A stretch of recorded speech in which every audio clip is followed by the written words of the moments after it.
na. Kakauwi ko lang at kakain kami. Wala kaming ulam. Kaya ang niluto namin ay itlog. Grabe. Para sa hapunan. Wala kaming coke na maliit. Ayan. At syempre, binilang ko siya ng balot. Pwede na rin ulam yan. Sabi na magbabalot, lagi daw niya napapanood yung video namin. Ayan, nagsasandok na si Pangga. Pangga, isang kaway naman diyan ah. Ay siya.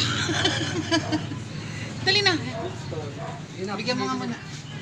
Ayun ang isang Pangga namin. O, nagkakape. Nagkakape ng isang Pangga namin. O.